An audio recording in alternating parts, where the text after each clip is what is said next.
बोलिए प्रेम से श्री सद्गुरु महाराज की जय। सब कोई प्रेम स्वर में गुरु महाराज की जय ध्वनि बोलेंगे। बोलिए प्रेम से श्री सद्गुरु महाराज की जय। श्री सद्गुरु महाराज की जय। श्री सद्गुरु महाराज की जय। गुरु को कीजय दंडवत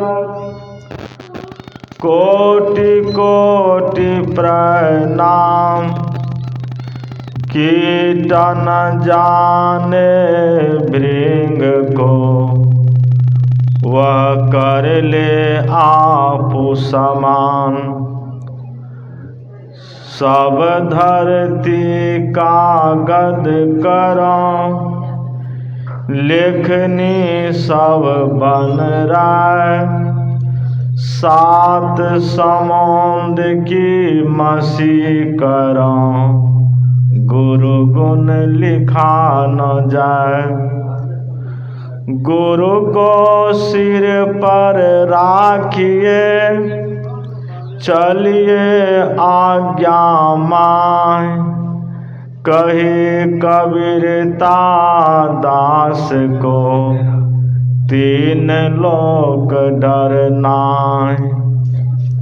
खिले कमल के पंखुरियों संग नयन सुशोभित है अभिराम। महर्षि में ही विशाल बोधिवर सादर बारंबार प्रणाम। महर्षि में ही विशाल बोधिवर सादर बारंबार प्रणाम। आग लगी आकाश में चुई चुई गिरे अंगार। यदि न होते संत जना जल जाता संसार। साधु मिले सब दुख गए मंगल भय शरीर। वचन सुनत सब मिट गई जन्म मरण की पीर। बोलिए प्रेम से श्री सद्गुरु महाराज की जय। श्री सद्गुरु महाराज की जय। श्री सद्गुरु महाराज की जय। संवेद समादरणीय सत्संग प्रेमी महानुभावों, आदरणीय माताओं एवं भक्तिमती बहनों, श्री गंगाराम जी के निवास स्थान पर एक दिवसीय संत मत सत्संग ज्ञान यज्ञ का आयोजन किया गया है। अपराह्न कालीन सत्संग में हम लोग यत्र तत्र से एकत्र होकर सत्संग में सम्मिलित होकर संतों के वचनों को सुनकर लाभ उठा रहे हैं। आज रामचरितमानस के तृतीय सोपान आरण्य कांड से पाठ हुआ। विषय है भक्ति। सबरी पहले जन्म में खिखिरनी थी।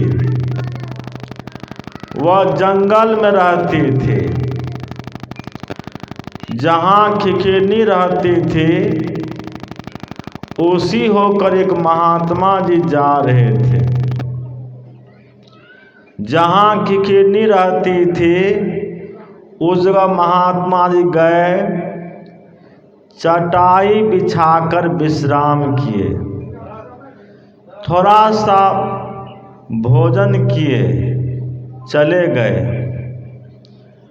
महात्मा जी का थोड़ा सा प्रसाद वहाँ रह गया।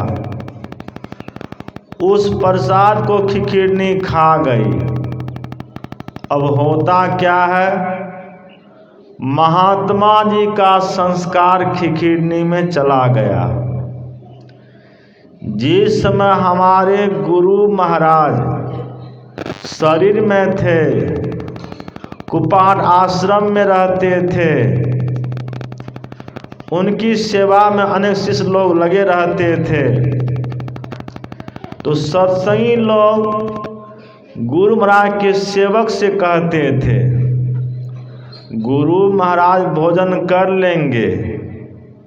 अब भोजन करने के उपरांत थोड़ा सा ही प्रसाद थाली में रह जाएगा तो हम सबों में बांट दीजिएगा। क्यों कहते थे? इसलिए कहते थे कि गुरु महाराज का प्रसाद हम लोग खा लेंगे तो गुरु महाराज का संस्कार हम लोगों में समा जाएगा। तो गुरु महाराज के प्रसाद खाने के लिए सत्संगी लोग ललायित रहते थे। तो खिखिरनी खा गई महात्मा जी का प्रसाद, महात्मा जी का संस्कार खिखिरनी में चला गए। जब खिखिरनी का शरीर छूट गया तो महात्मा जी के प्रसाद के फलस्वरूप दूसरे जन्म में मानव का शरीर मिल गया। अब मानव का शरीर मिल गया तो क्या साधारण परिवार में जन्म हुआ? नहीं, साधारण परिवार में जन्म नहीं हुआ, राजा के परिवार में जन्म हुआ। राजा की बेटी होकर जन्म ली। जब वह बड़ी हो गई, सयानी हो गई, तो राज परिवार में राजकुमार के साथ उसकी शादी हो गई।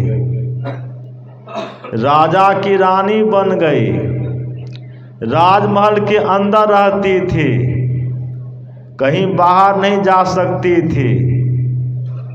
और रानी के मन में हो रहा था कि साधु संतों के संग में जाएं, संतों की संगति करें, संतों की सेवा करें, इस तरह का मन हो रहा था। तो रानी राजा साहब से बोली, राजा साहब आप राजमहल के अंदर एक सुंदर सत्संग घर बनवा दीजिए। सत्संग घर बन जाएगा, साधु संत आकर सत्संग करेंगे, मैं साधु संतों की सेवा करूंगी, सत्संग सुनूंगी, मेरा तो कल्याण होगा ही।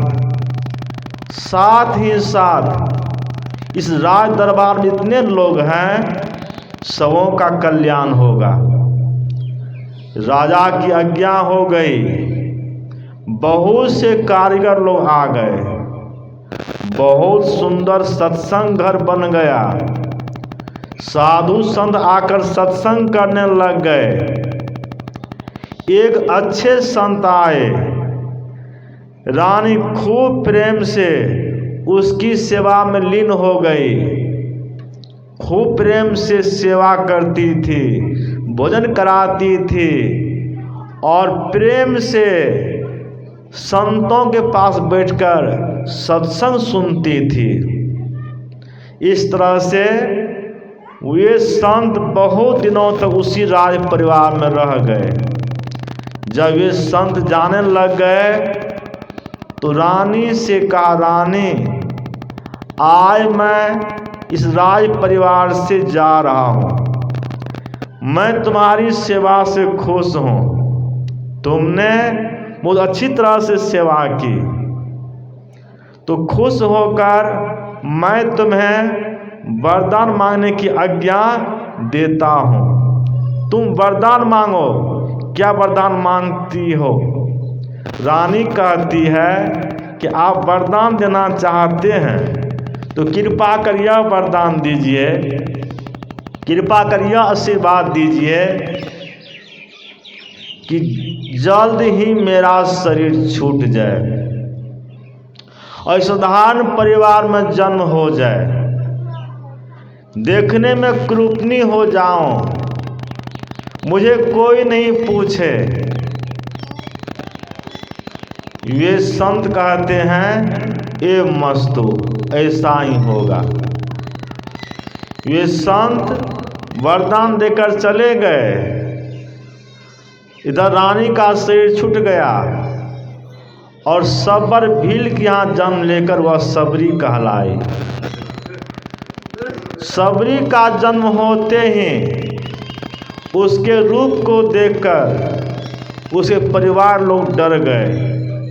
माता डर गई, पिताजी डर गए, जितने परिवार लोग थे सभी डर गए। अड़ोस पड़ोस के लोग जो देखने के लिए आते थे बच्चे को, सभी डर जाते थे और सभी कहते थे कि भूतनी का जन्म हो गया। इस भूतनी को कौन पसंद करेंगे? इस भूतनी को कौन पसंद करेंगे? जब बड़ी हो गई तो कहीं से एक लड़का खोज कर लाया गया। रूप दिखाकर नहीं, रूप ढककर किस तरह से विवाह कराया गया। जब उसके पति अपने घर ले जाने लग गए तो रास्ते में सोचने लग गए कि मैं अपनी पत्नी को अपने साथ अपने घर ले जा रहा हूँ, लेकिन अभी तक मैं अपनी पत्नी का रूप नहीं देखा हूँ, इसका रूप कैसा है। तो जंगल होकर जा रहे थे तो जंगल में घूंघट हटाकर उसके रूप को देखने लग गए। उसके रूप को देखकर उसके पति डर गए और सोचने लग गए, अरे यह तो कुरूप है, इसका रूप भूतनी का रूप है, इसको मैं अपने घर ले जाऊंगा तो इसके रूप को देखकर बच्चे डरेंगे, लोग हंसेंगे और कहेंगे कौन चुड़ैल को, कौन भूतनी को लेकर आ गया है। इतनी बात मन में सोचकर उसके पति खूब तेजी से आगे निकल गए और कहीं जाकर छिप गए। सबरी खोईती परेशान हो गई, कहीं पति नहीं मिले। सबरी उसी जंगल में रह गई। उसी जंगल में मतंग ऋषि जी महाराज आश्रम बनाकर रहते थे। उसी आश्रम के पास सबरी रह गई। सबरी सोचने लग गई कि संत का आश्रम है और संत के आश्रम में मैं कुछ सेवा कर दूंगी तो मेरा कल्याण हो जाएगा। तो सबरी देखती है एक महात्मा जी खूब सवेरे उठ जाते हैं और जलावन लकड़ी लाकर रख देते हैं, आश्रम की सफाई कर देते हैं, बर्तन की सफाई कर देते हैं। सबरी उसी काम को पसंद करती है। सबरी ब्रह्म मुहूर्त में उठ जाती थी, जलावन लाकर रख देती थी, आश्रम की सफाई कर देती थी, बर्तन की सफाई कर देती थी, फिर वह छिप जाती थी। इस तरह से कई दिन बीत गए। एक दिन एक महात्मा जी पहरा पर रह गए। सबरी आ गई, काम करने लग गई, और काम कर जब वह भागने लग गई तो महात्मा ने उसे पकड़ लिया और सबरी से कहा कि तुम रोज आती है और काम करके चली जाती है, आज मैं तुम्हें नहीं जाने दूंगा, आज तुम चलो हमारे गुरु महाराज के पास। महात्मा जी सबरी को पकड़कर अपने गुरु मतन ऋषि के पास ले गए और मतन ऋषि से कहा, यही वह भूतनी है जो मेरे जगने से पहले सभी कामों को कर देती है। मतंग ऋषि ने कहा, यह भूतनी नहीं है, यह परम भक्तिनी है। कई जन्म से इसके अंदर में भक्ति का संस्कार है। भक्ति भी बिन से नहीं, जो जुग जय अनंत। ऊंच नीच घर जन्म ले, तो संत को संत। भक्ति भी पलटे नहीं, आ परे जो चोल। आ कंचन जो विष्ठा परे, घटनता को मोल। भक्ति बीज का विनाश नहीं होता है। किसी कुल में आपका जन्म हो जाएगा तो आपका मोल नहीं घटेगा। नाभादास जी कौन थे? जाति के डोम थे। सोपत भक्त कौन थे? जाति के डोम थे। रविदास कौन थे? जाति के चमार थे। तो रविदास का मोल नहीं घाटा, नाभादास का मोल नहीं घाटा, सोपच भक्त का मोल नहीं घाटा। आज भी रविदास की पूजा देश भर में हो रही है। मैं आज से लगभग 18-19 वर्ष पहले दिल्ली में था। तो दिल्ली में एक रविदास का मंदिर था और शाम में रोज पूजा होती थी। तो मैं पूजा में सम्मिलित होता था, मुझे बहुत मन लगता था। तो रविदास का मोल नहीं घाटा। देखिए देश भर में रविदास की पूजा हो रही है।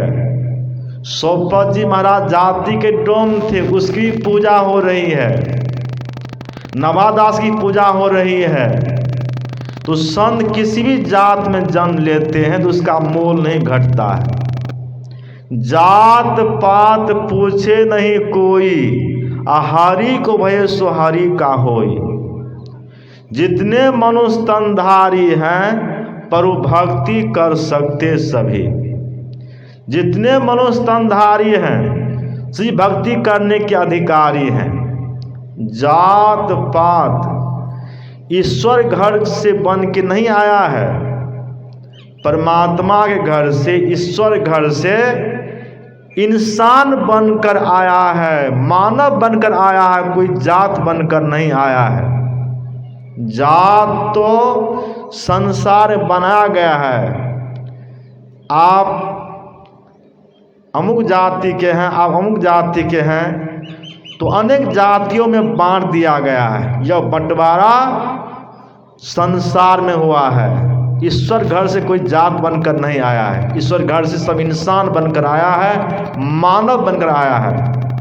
तो जितने मानव हैं सबको भक्ति करने का समान अधिकार है। सब कोई भक्ति कर सकते हैं।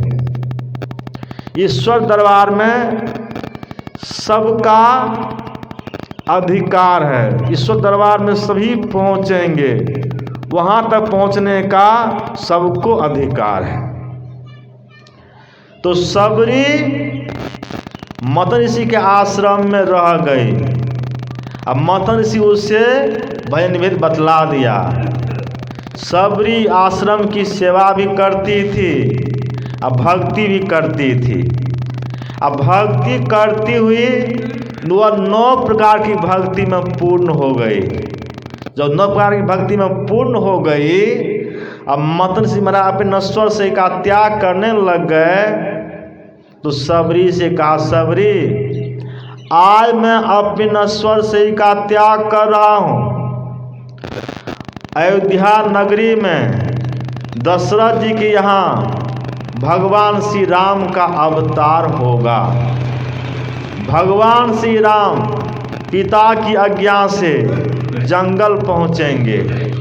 जंगल में सीता को हरण कर रावण ले जाएंगे। सीता खोज में भगवान श्री राम यत्र तत्र ऋषि मुनियों के आश्रम पर पहुँचेंगे। इस आश्रम पर ही पहुँचेंगे। तुम धीरतापूर्वक रहना, कहीं मत जाना। सगुण रूप में भगवान श्री राम का दर्शन तुमको इसी आश्रम पर होगा, तुम कहीं मत जाना।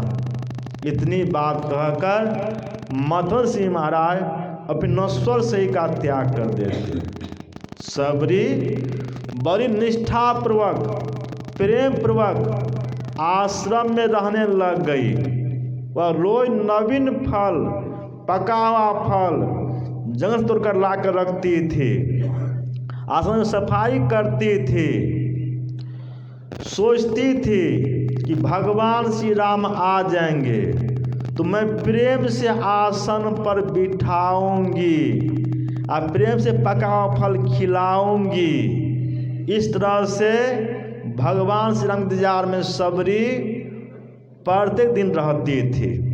कितने दिन रह गई? 1-2 दिन नहीं, 1-2 महीने नहीं, 1-2 वर्ष नहीं, 100-200 वर्ष नहीं, 1000-2000 वर्ष नहीं, 14,000 वर्ष तक मतंग ऋषि के आश्रम में सबरी भगवान श्री राम इंतजार में रह गई। 14,000 वर्ष के बाद भगवान श्री राम आए, लक्ष्मण जी आए। सबरी प्रेम से आसन में बिठाई, चरण के चांद ली और दोनों हाथ को स्तुति करने लग गई। कही विधि स्तुति कराओ तुम्हारी, अधम जाति में जरमति भारी। अधमत अधम अधम अति नारी, तीनों मोह में मति मांद अघारी। हे पाप के शत्रु भगवान श्री राम, मैं आपकी स्तुति किस तरह से करूं? स्त्रियों में जो नीच से नीच अत्यंत नीच होती, तीन में नीच हूँ, अनपढ़ हूँ, देखने में क्रूप हूँ, मैं आपकी स्तुति किस तरह से करूं? भगवान श्री राम कहते हैं, सबरी तुम क्या कर रही है? मैं तो केवल भक्ति का नाता मानता हूँ। कर रघुपति सुनो भामिनी बाता, मानो एक भगति करनाता। जाति पाति कुल धर्म बराई, धन बल परिजन गुण चतुराई।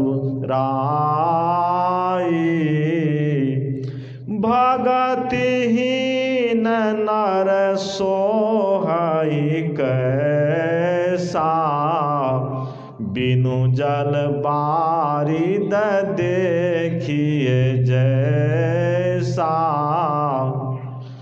भगवान श्री राम ने कहा, सबरी मैं केवल भक्ति का नाता मानता हूँ। जाति में कोई कितनी ऊंची जाति का हो जाए, पाति में उच्च हो जाए, धन बल जन बल परिजन बल हो जाए, सभी गुणों से संपन्न हो जाए, सभी गुणों से संपन्न होने पर भी यदि भक्ति नहीं है तो भक्ति विहीन वह प्राणी उसी तरह से है जिस तरह से बिना पानी का बादल है। बादल है, अब वर्षा नहीं हो रही है तो वह बादल शोभाहीन है। उसी तरह से वह आदमी शोभाहीन है जो ईश्वर की भक्ति नहीं करते हैं। तो ऊंच जाति रहने से क्या होगा? कर्म से कोई ऊंच और नीच होते हैं, जात से ऊंच नीच नहीं होते हैं। कहते हैं ब्राह्मण, ब्राह्मण किसे कहते हैं?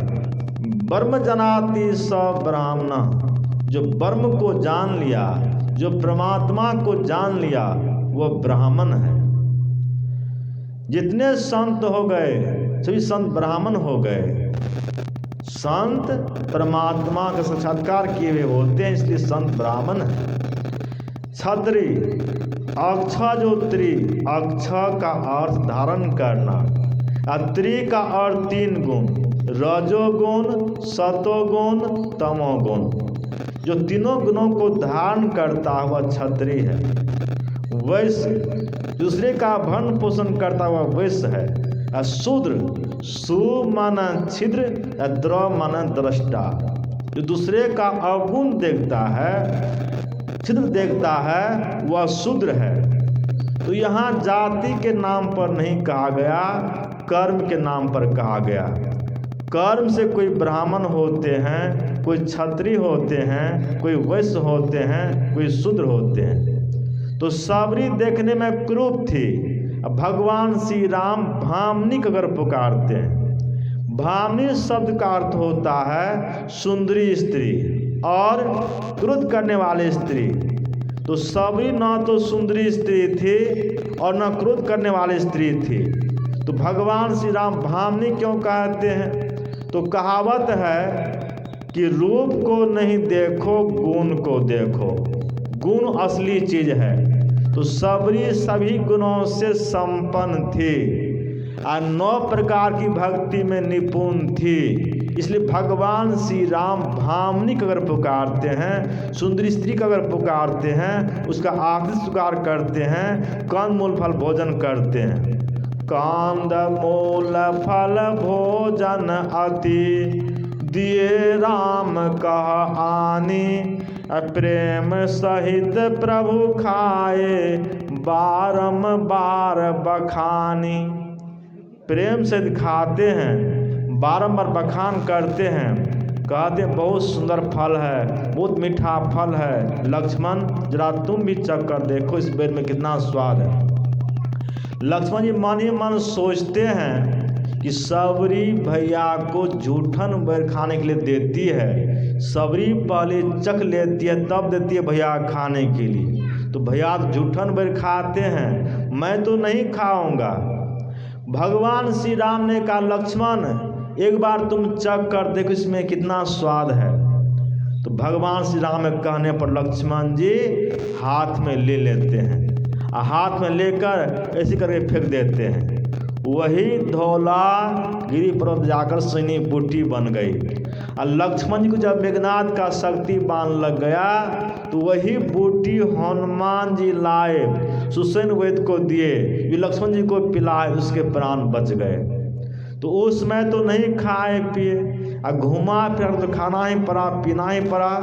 तो संत भगवंत की यहाँ जात पात की बात नहीं होती, जात पात पूछे नहीं कोई, हरि को भेजो हरि का होई। साहब के दरबार में केवल भक्ति प्यार, केवल भक्ति प्यार, गुरु भक्ति में राजी। ताजा सकल पकवान खाए, दासी सुत भाजी। जप तप नेम आचार करे, बहु तेरा कोई। खाए सबरी के बैर, मुए सब ऋषि मुनि रोई। राजा युधिष्ठिर यज्ञ बटोरा, जोरा सकल समाजा। मर्दा सबका मान, सो 55 घंटन बाजा। पलटो ऊंची जात का, मत कोई कर अहंकार। साहब के दरबार में केवल भक्ति प्यार। साहब दरबार परमात्मा के दरबार में भक्ति की प्रधानता है। एक भक्त था जिसका नाम था चोखा मेला। चोखा मेला भगवान का बहुत बड़ा भक्त था। एक समय चोखा मेला बाजार गया घूमने के लिए, तो देखा चीनी चंपा मोहनभोग केला बहुत सुंदर है। तो उसके मन में हुआ कि केला खरीद कर ले जाएं, अब भगवान कृष्ण के मंदिर में पुजारी को दें भोग लगाने के लिए। इतना सोचकर चोखा मेला बाजार में केला खरीद लिया। अब भगवान कृष्ण के मंदिर में आकर पुजारी के हाथ में दिया भोग लगाने के लिए। पुजारी तो हाथ में केला ले लिया और देखा यह जाति का चमार है, तो केला झुलाकर फेंक दिया। कहा अरे तुम्हारा केला भगवान को भोग नहीं लगेगा। वह आँख से आंसू बहाते बहाते वह घर चला गया। जब रात में पुजारी मंदिर का पट बंद करके घर चला गया तो भगवान को नींद नहीं आई। भगवान चोखा मिला के घर पहुंच गए। अब पुकारने लग गए, चोखा मेला मुझे केला खिलाओ, चोखा मेला मुझे केला खिलाओ। भगवान की आवाज़ सुनकर चोखा मेला की नींद टूट गई। चोखा मेला भगवान के सामने आकर भगवान को प्रणाम किया। भगवान ने चोखा मेला से कहा मुझे केला खिलाओ, मैं केला खाने के लिए आ गया हूँ। तो चोखा मेला ने कहा भगवान मैं जाति का चमार हूँ, मेरा केला आप कैसे खाइएगा। भगवान श्री कृष्ण ने कहा मैं केला नहीं फेंका था, पुजारी ने केला फेंका था, मुझे केला खिलाओ। तो चोखा मेला केला लाकर दिया भगवान को खाने के लिए। भगवान प्रेम से केला खाने लग गए और कहने लग गए बहुत सुंदर केला है, इस केला में बहुत सुंदर स्वाद है। कुछ केला खाए और कुछ केला लेकर चले गए रुक्मिणी के लिए। गुरु प्रेम से केला खाई तो रुक्मिणी बोली आप केला कहाँ से लाए हैं, इसमें तो बहुत स्वाद है। तो भगवान कृष्ण ने कहा एक भक्त है चोखा मेला, उसी के घर से लाया हूँ। जब सुबह हुआ अब पुजारी मंदिर का पट खोला तो देखा इधर तो छिलका है। तो पुजारी के मन में हो गया कि हमारे भगवान को चोखा मेला फुसला लिया। पुजारी मंदिर का पट बंद कर दिया। वह चोखा मेला के घर पहुंचकर चोखा मेला को खूब पीटा और वहाँ से आया मंदिर का पट खोलने के लिए, तो मंदिर का पट नहीं खुल रहा था। भीतर से भगवान मंदिर का पट बंद कर लिया। पुजारी ने कहा भगवान मंदिर का पट खोलिए, सवेरा हो गया है। भीतर से भगवान की आवाज़ आई तुम हमारे भक्त चोखा मेला को पीट कर आया है, तुम जाओ चोखा मेला से माफ़ी मांगो और उसे कंधे पर बिठा कर लाओ, इसके बाद मंदिर का पट खोलेगा। पुजारी चोखा मेला के घर पहुंचकर चोखा मेला से माफ़ी मांग लिया। पुजारी ने चोखा मेला से कहा मैंने आपको पहचाना नहीं, आप इतने बड़े भगवान के भक्त थे, मैंने आपको पहचाना नहीं, अनजाने मैंने आपको पीट दिया, आपको नीच जाति समझकर आपका केला फेंक दिया। मैंने आप केला को चढ़ाया नहीं, भोग लगाया नहीं और आकर आपको पीट भी दिया। तो आप मुझे माफ़ कर दीजिए, मुझसे गलती हो गई, क्षमा कीजिए और मेरे कंधे पर बैठिए, अब मेरे साथ चलिए। पुजारी चोखा मेला से माफ़ी मांग लिया, उसे कंधे पर बिठाकर लाकर मंदिर के बरामदे पर रख दिया और भगवान से कहा भगवान अब मैं चोखा मेला को लेकर आ गया हूँ, अब आप मंदिर का पट खोलिए। तो भगवान भीतर से मंदिर का पट खोल दिया। तो किसी भी जात में भगवान के भक्त हो सकते हैं। तो जात पात पूछे नहीं कोई, हरि को भेसो हरि का होई। सब कोई भक्ति कर सकते हैं। तो भक्ति कितने प्रकार की होती है? भगवान श्री राम ने सबरी से कहा भक्ति 9 प्रकार की होती है। भगवान श्री राम ने सबरी से कहा नवधा भगति कहूँ तो ही पाही, सावधान सुनो धरु मन माही। हे सबरी, मैं 9 प्रकार की भक्ति का वर्णन करता हूँ, तू सावधान होकर सुन और मन में धर। प्रथम भक्ति संतन कर संगा,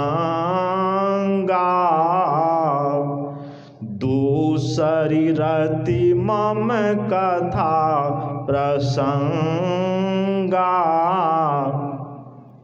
भगवान श्री राम ने कहा हे सबरी, प्रथम भक्ति संत का संग है। जिन्होंने संत का संग कर लिया उन्होंने भक्ति का आरंभ कर दिया। संत का संग नहीं किया तो भक्ति का आरंभ नहीं किया। तो प्रथम भक्ति संत का संग है। तो आप संतों के संग में जाएंगे तो कथा प्रसंग को सुनेंगे। कथा प्रसंग को प्रेम से सुनना, मन अगर सुनना दूसरी भक्ति होगी। ऐसा नहीं कि तन सत्संग बैठा है अब मन संसार में घूम रहा है तो संग का रंग नहीं लगेगा। कहा गया है हित दर्शन साधु के, ओ साधुन के संग तुलसी याही वियोगते नहीं लागा हरि रंग। हरि रंग क्यों नहीं लगा? तो उत्तर में कहा मन तो रमे संसार में, तन साधुन के संग तुलसी याही वियोगते नहीं लागा हरि रंग। मन तो संसार में घूम रहा है और तन साधु संतों के संग में है। हरि रंग नहीं लगा, संतों का रंग नहीं लगा। तो संतों के संग में पहुंचते हैं तो तन को भी अब मन को भी सत्संग बिठाकर अब मनोपर संतों के वचनों को सुनेंगे, कथा प्रसंग में प्रेम करेंगे तो दूसरी भक्ति होगी। तीसरी भक्ति भगवान श्री राम ने कहा गुरु पद पंकज सेवा, तीसरी भक्ति अमान। गुरु की सेवा कैसे करेंगे? अमान भाव से, मान प्रतिष्ठा छोड़कर गुरु की सेवा करेंगे।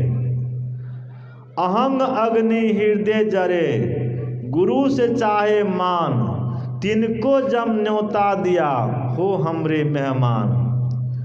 जिसके अंदर अहंकार की अग्नि जल रही है, जो व्यक्ति गुरु से मान चाहते हैं, ऐसे व्यक्ति को यमराज जी न्योता देकर अपने घर बुलाते हैं, कहते हैं हो हमरे मेहमान, तुम्हारे मेहमान बन जाओ।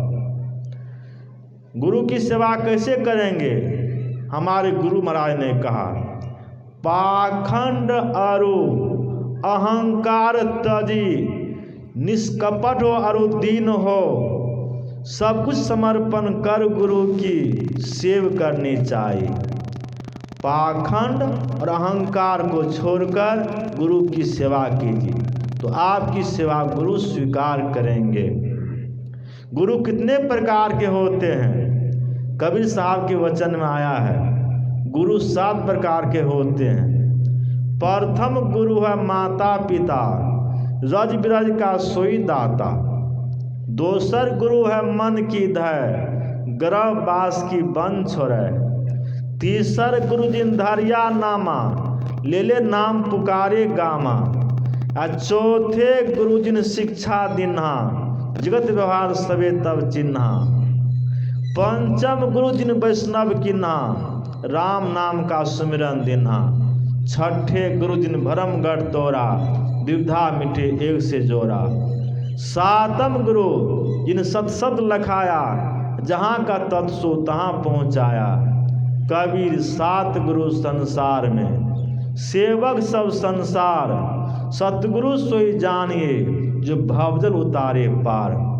तो 7 गुरु संसार में होते हैं। 7वां गुरु सतगुरु होते हैं, जो सतगुरु शरण में पहुँचते हैं, उनसे शिक्षा दीक्षा ग्रहण कर साधना करते हैं, साधना में परिपक्व होते हैं, तो भी आवागमन से जन्म मरण से छूट जाते हैं।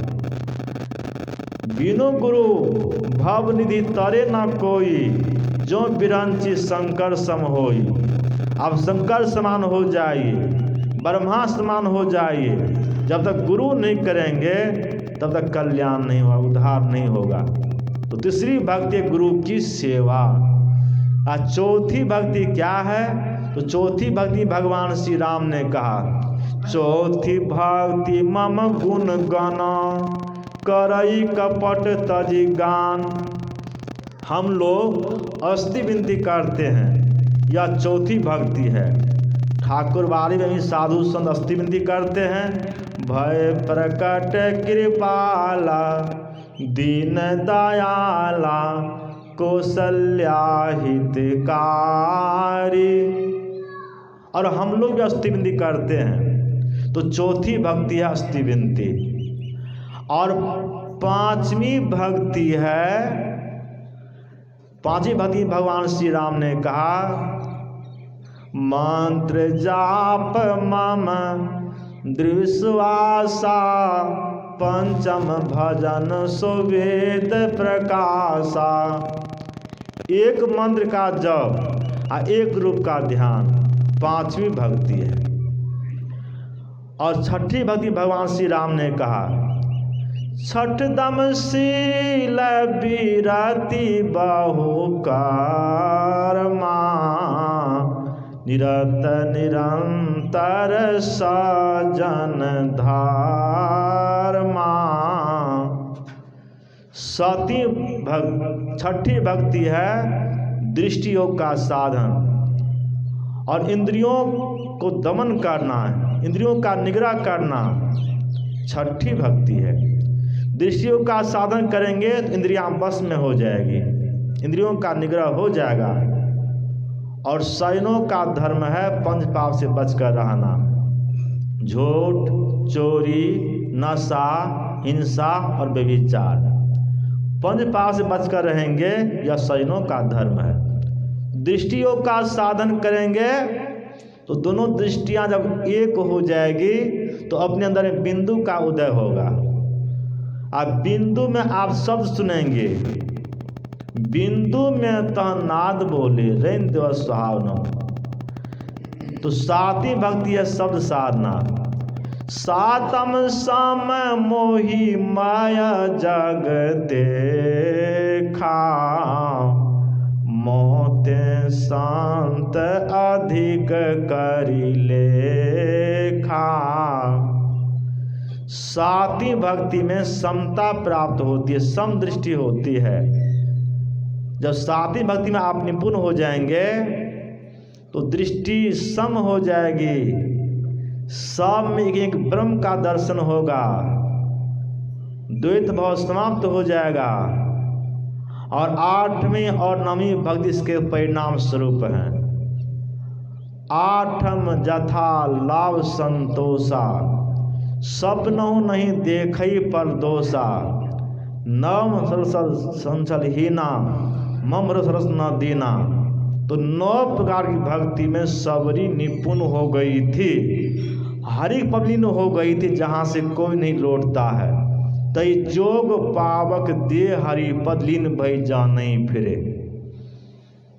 जो एक नीच परिवार की माता थी, पढ़ी लिखी नहीं थी, अनपढ़ थी, देखने में क्रूप थी, वह जब भक्ति कर ईश्वर को पा गई। जो उच्च परिवार की माताएं हैं, पढ़ी लिखी हैं, गुणवती हैं, वह क्यों नहीं भक्ति कर सकती हैं? तो यह भक्ति सबों के लिए है, चाहे नर हो चाहे नारी हो, स्त्री हो चाहे पुरुष हो, पढ़ा लिखा हो चाहे अनपढ़ हो, धनी हो चाहे निर्धन हो, विद्वान हो चाहे अविद्वान हो, सब कोई भक्ति कर सकते हैं। भक्ति करने का अधिकार सबों को है। तो मानव का आश्रय मिला भक्ति करने के लिए। इस सही से भक्ति कीजिए। भक्ति करेंगे तो आपका यह लौकिक जीवन पार्थिव जीवन कल्याण में बन जाएगा। गंगा राम बाबू ने सत्संग का आयोजन किया, बड़े पुण्य का काम किया। ये सब परिवार मिलकर इस सत्संग यज्ञ में तन दिया, मन दिया, धन दिया। ये बड़े पुण्य के भागी हैं। मैं पूरे परिवार को धन्यवाद देता हूँ, साधुवाद देता हूँ। और जो सत्संग में आए हुए हैं उन सबों को मैं धन्यवाद देता हूँ। यदि वे लोग नहीं आते तो सत्संग मैं किसको सुनाता। तो वे लोग भी धन्यवाद के पात्र हैं। तो पूरे परिवार कल्याण के लिए और जो सत्संग में आए हुए हैं उन सबों के लिए, उन सबों का कल्याण हो, उन सबों के कल्याण के लिए मैं गुरु महाराज से विनती करता हूँ। और इन्हीं शब्दों के साथ मैं अपनी वाणी विराम देता हूँ। बोलिए प्रेम श्री सद्गुरु महाराज की जय।